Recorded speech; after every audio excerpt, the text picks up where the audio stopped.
Hey everybody, welcome back to a special episode of Bits and Borders, coming to you live from the Bitso Stablecoin Conference in Mexico City.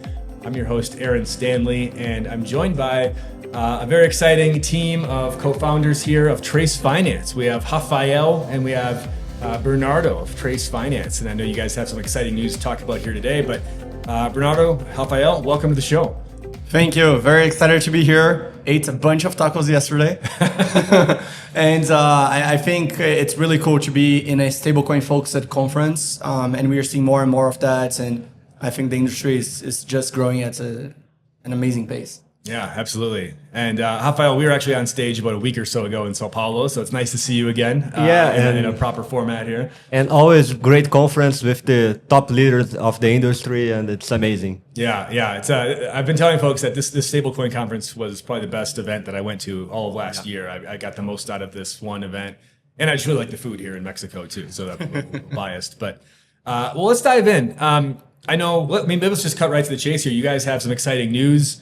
Maybe Bernardo, why don't you dish it out? Yeah, of course. So we are announcing in about 2 days, but when this goes live, it will already be public. We will announce a Series A, a $32 million Series A, with CoinFund leading the rounds, Coinbase Ventures, Home Ventures, Jump, Paxos. We are also having the founder of Solana, Toly, founder of Circle, Shawn Neville, and a bunch of other amazing funds joining the round as well. Wow, that's amazing. So 32 million, that's impressive. Nicely done. Congrats on that. And then, so let's talk a bit about, let's kind of back up here in time, and maybe let's talk a bit about kind of the origins of Trace Finance and how you guys have gotten where you are, what you guys are doing. And I know you guys were kind of doing the stablecoin cross-border circuit back years ago before it became the hot thing, right? Like everybody's trying to do stablecoin cross-border payments now, but you guys are doing this back before anybody else, really, at least in the Brazil market. But maybe give us kind of the origin story of Trace Finance.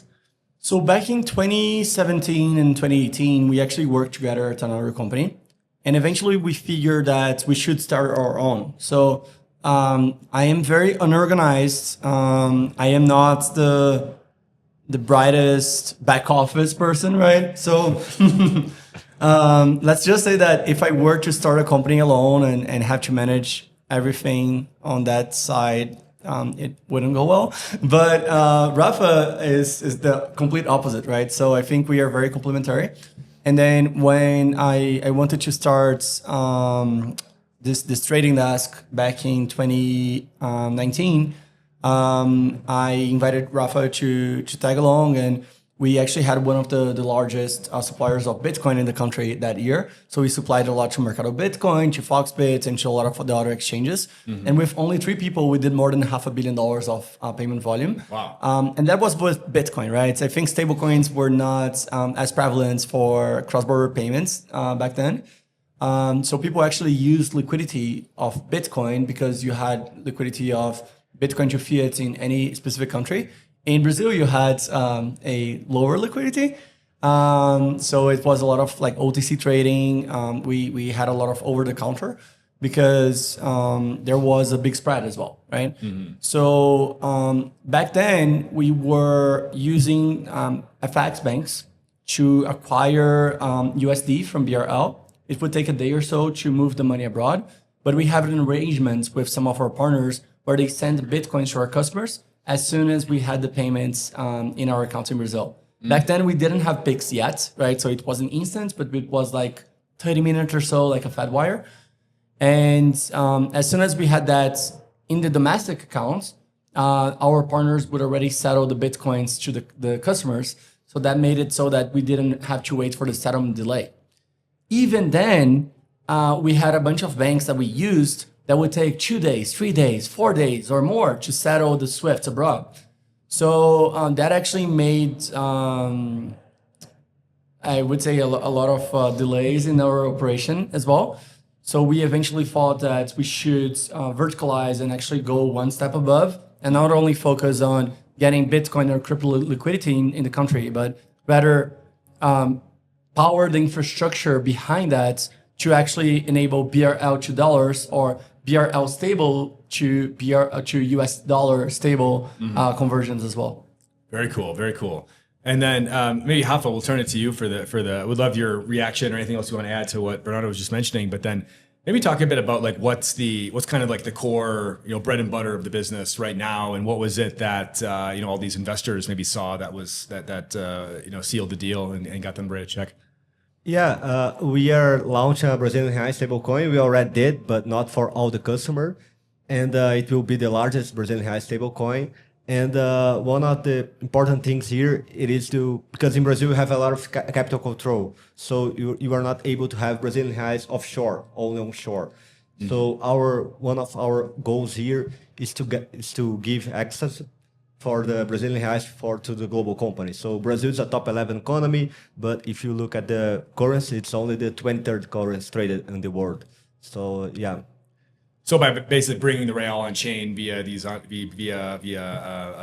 stablecoin, I think we can kind of open up this market a lot more and generate a lot more volume, trading volume, a lot more liquidity in BRL markets. And then obviously anybody who's doing business in BRL or exporting or importing or cross-border payments of whatever sort, like just broadening this pool of liquidity of folks that are using BRL and are interested in using BRL essentially. Yeah. And we're already powering some of the largest e-commerce, streaming, travel, mobility players in Brazil. So by getting them now into the on-chain piece of the business, we would actually be able to not only expand into new customers, but also become kind of the backbone infrastructure that powers any money going out or into Brazil in a much better way. Because to Rafa's point, when an American company wants to pay someone in Brazil, they have to pay US dollars. And the Brazilian counterpart has to actually do the conversion. So they are the ones that actually need to go and open a bank account in the country with an FX bank and then do the conversion themselves. And that actually creates a lot of weird dynamics where you have like a huge importer, let's say a Costco or like a big international importer of grains. Mm-hmm. And then you have a small soy exporter, right? And that soy exporter has a 3% FX fee because they have their own volume in the bank. But if you actually had this big importer concentrating on the volume, they would probably have a 2 basis or 1 basis points in the cost. So we could actually now, through having that Brazilian real stablecoin conversion into, say, USDT and vice versa, we would enable that cost structure to go from 300 basis points to 2 basis points. Wow, that's a massive cost savings there, right? Yeah. And I think that's I mean, I think when a lot of people like that's maybe like the initial selling point of some of this stuff is like, hey, you want to reduce the cost of your transaction from 300 basis points to 2 basis points. Like, okay, yeah, sounds good. But then I think also just what's interesting is how these types of systems can really just kind of broaden the pie. It's not just a cost savings play. It's like you can actually like broaden the amount of economic activity that can happen especially in a market like Brazil, which is, as you're mentioning, has been always kind of, it's a bit more like isolated. For an economy of its size, it's quite kind of isolated from the global financial system. And you can, just by kind of broadening the pie of economic activity and money moving in and out, like there's a lot of significant gains to be had there. So maybe we'd love your reaction on that. Like how can this kind of broaden the whole pie? Sumsub is a full-stack compliance and verification solution that lets you manage all of your identity operations under one configurable platform. Its recent State of the Crypto Industry report explores how digital asset companies are balancing fraud prevention, regulatory pressure, and user experience as they scale in 2026. The report explores how these firms are prioritizing verification accuracy over speed in onboarding users, and how targeted, automated, and AI-driven attacks are changing the risk environment for companies in the sector. I encourage you to check out the full report, which is linked in the show notes for this episode. I would say that you have smaller companies, you have mid-sized companies, you have like huge corporates, right? It's not that banks can't provide this level of service or this pricing. I see a lot of stablecoin folks saying, hey, we're just cheaper than the banks. Well, actually, the banks could technically charge zero, right? They could charge spot. So I don't think you could compete with JP Morgan or Citibank on price if they really wanted to play the game. Yeah. Having said that, you wouldn't have a small, medium-sized importer, exporter probably working with JP Morgan. You would have some of the global companies. And so far, on the BRL side, they're actually excluded from the trading of it. So you actually shift who's trading it versus actually, enabling for a negative cost structure, because the banks can actually get interbank rates, right? They can get wholesale. So I would say it's really about changing the landscape of how they close the FX operations on the dynamic on those exports, imports. And that actually would enable a trade from Brazil to Singapore, for example, to happen, while otherwise the exporter might not want to touch it because they would have to set up a new structure, for example. Right. So then maybe talk a bit more about like who are kind of your client profiles, like what are the types of folks that are maybe like the early adopters of something like this, and then who are you kind of, who are some of the bigger fish you're going to be trying to bring into your ecosystem here now that you've got a $32 million war chest to play with? So we have some of the largest global PSPs operating in Latin America, and we now want to go into the Stripes of the road, the Adians of the road, the Mastercards, right? So those are really hard to tap into, to start working with. Mm-hmm. But we just became part of the Mastercard Start Path program. Oh, very cool. So I think it's more and more with a $32 million raise and having an even bigger war chest because we are profitable. It enables us to go and hire someone that has been at RollPay for 5 years, right? Yeah. And now they already they are well connected into this space, and they can give their perspective on how we can actually service them in the best manner. And I think there's a very specific way to have interactions with those large corporations. And we have learned to really sell and cater to some of the largest PSPs. But now, how do you actually trade with Apple, right? We actually learned yesterday that Apple has a representative here, which is insane, right? Oh, here at this conference? Yes. Oh, okay. Oh, that's interesting. Yeah, and in Brazil now with the new regulation, it was very good for us because those large companies, they don't want to play in the field that's not regulated.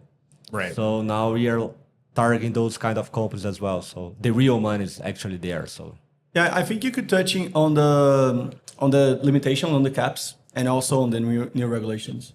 Yeah, so now we have the PSAV regulation in Brazil that caps all the VASP companies, the crypto regulated companies, to do cross-border payments up to 100K USD per transaction. Right. And we also have the brokers that they are capping 500K USD per transaction, and the banks has no cap.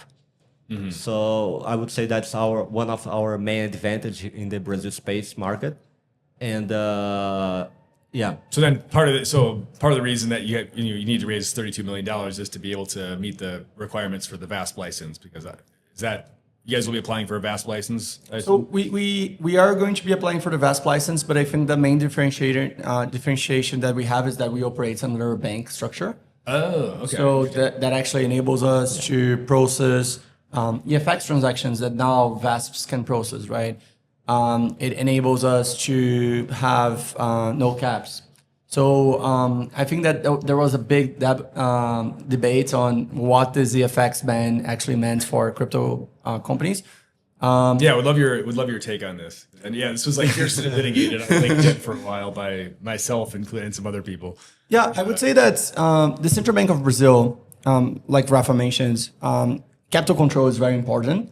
Not because they don't want dollars to leave the economy or to protect the economy from being dollarized.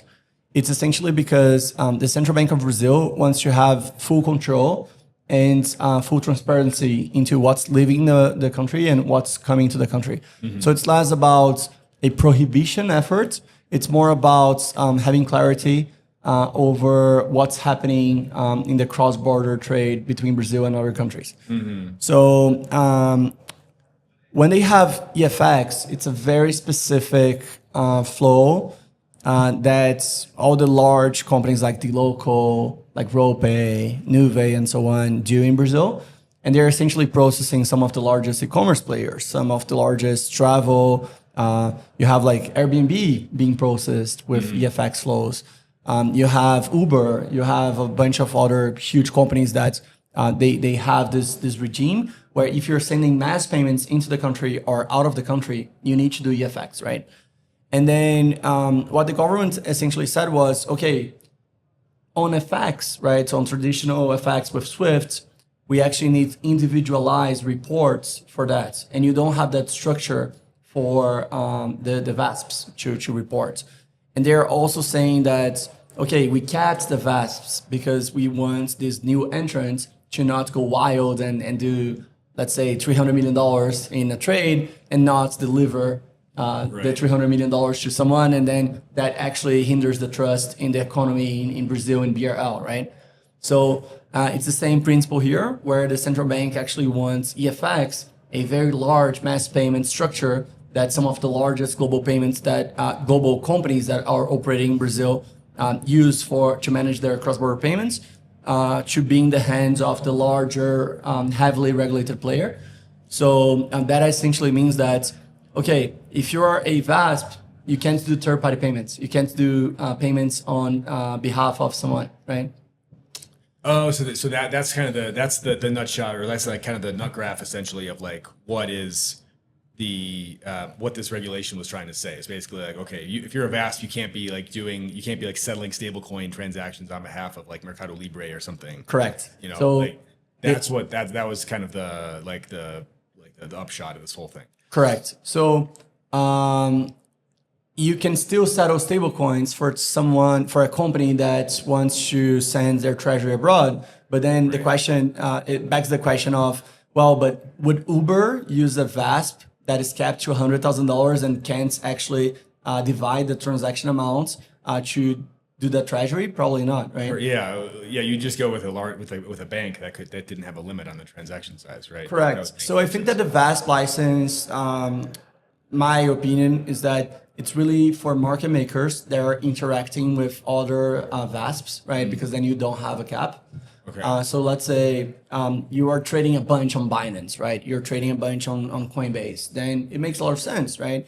But you also have the liquidity provider structure as well that a lot of people are using. So let's say a big global market maker that wants to trade on an exchange in Brazil, but it's not really for cross-border payments per se, unless it's for consumers. So if you want to do remittance on a VASP license, that is definitely doable. But I would say if you're a big corporate wanting to move money, let's say $5 million, $10 million out of Brazil into Brazil, you probably wouldn't be using a VASP without a bank financial institution. Interesting. So that's a function of these transaction limits that they've put in. So it's basically, I mean, I guess we've heard this kind of complaint from some people in the market that the central bank kind of just gave this whole industry over to the banks, essentially. Correct. And That's a way to look at it. This is maybe like one demonstration of that, if you want to frame it that way. But basically, so the VASP based on the fact that they have this $100,000 transaction limit, right, per transaction. Yes. So just based on that limit, like they're kind of prohibited from servicing any of these like major players, right? So they're basically just limited to like playing in the crypto world of market making and trading and this kind of stuff. But then the big players are going to have to use like a bank or at least a broker that has up to like 500K transaction limits. If Uber wanted to perhaps pay a $50,000 invoice, right, with stables, they could tap into a VASP, right? But I would say it's limited to this lower amount type of transactions. Got it. Interesting. And then, I mean, maybe from that with that frame of reference in mind here, I'd be interested in hearing a bit more about your what's kind of your path ahead, your path forward, like both in Brazil and elsewhere. Because you guys are expanding into you've got presence in other markets, and most people in your cap table are all American VCs, and it would be actually quite interesting to hear.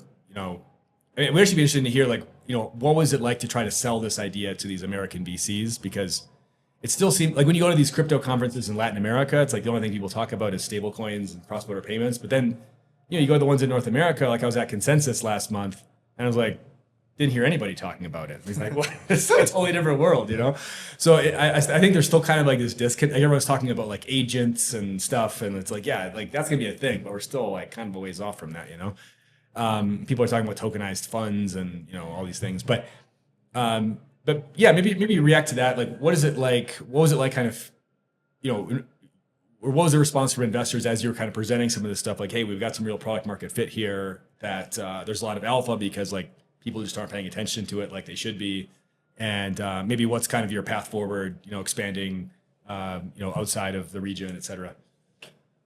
So we were just in Money 2020 Europe, and I think every single stand had either cross-border payments or stablecoins written on it. So it's a very, very interesting time to be alive, I would say. On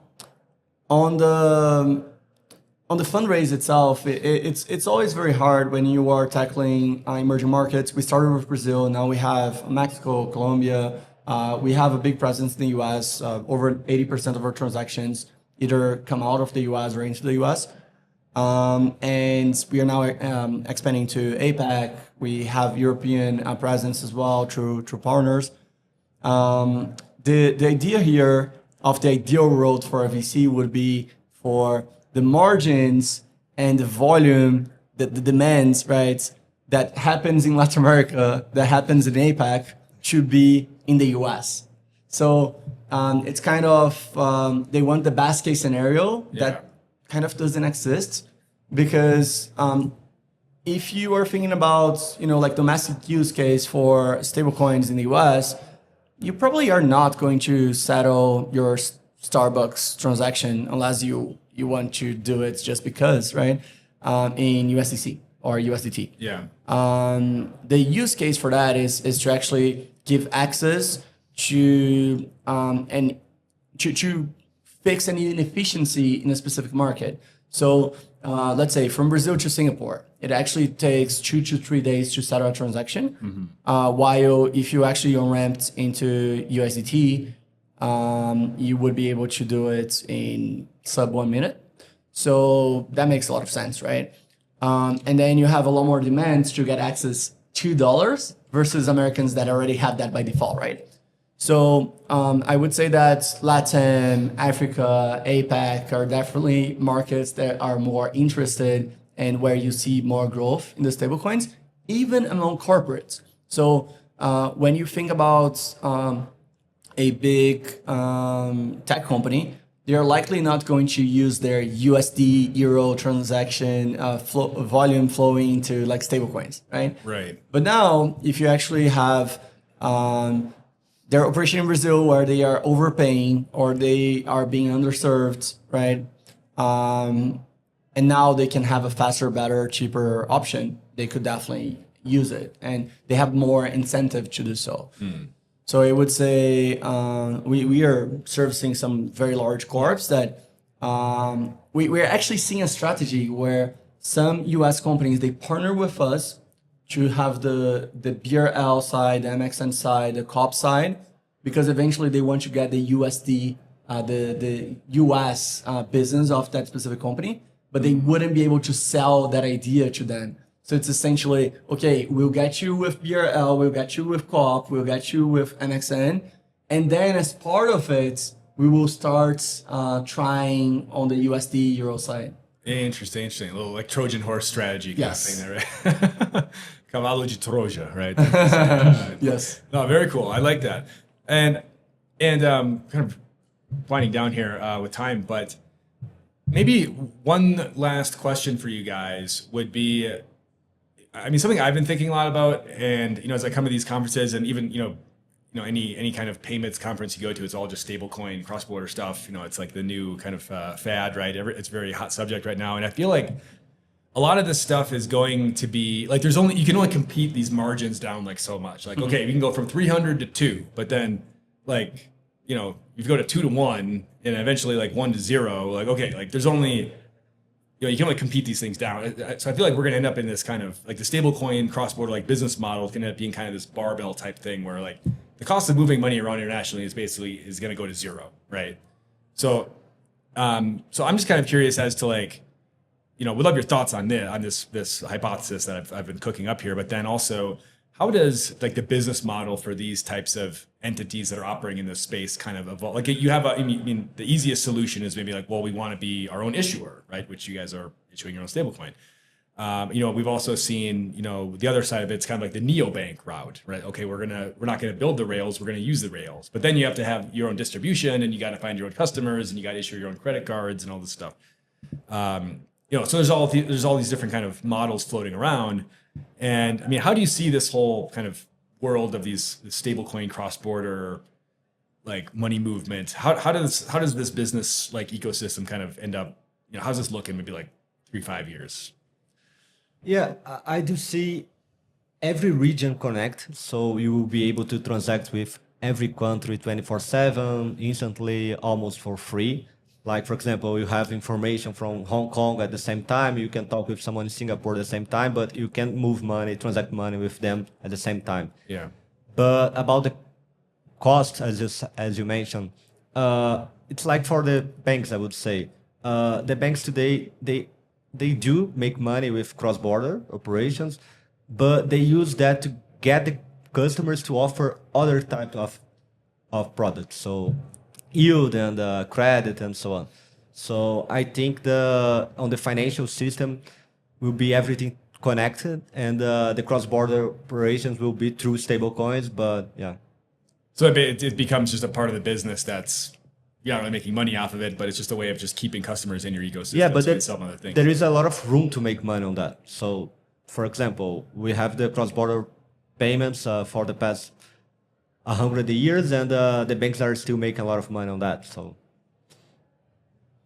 yeah, banks generally make money with interest, with credits, lending, borrowing. Moreover, in Brazil, where interest is over 14%.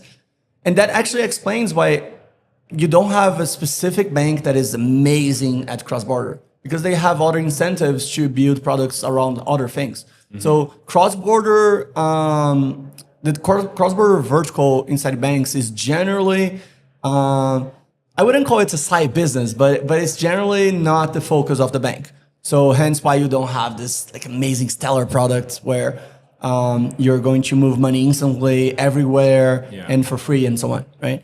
But then, fun fact, trade finance actually comes from trade finance, right? So essentially financing imports, exports, but that is very tough to tackle. You actually have a very large balance sheet to do so efficiently.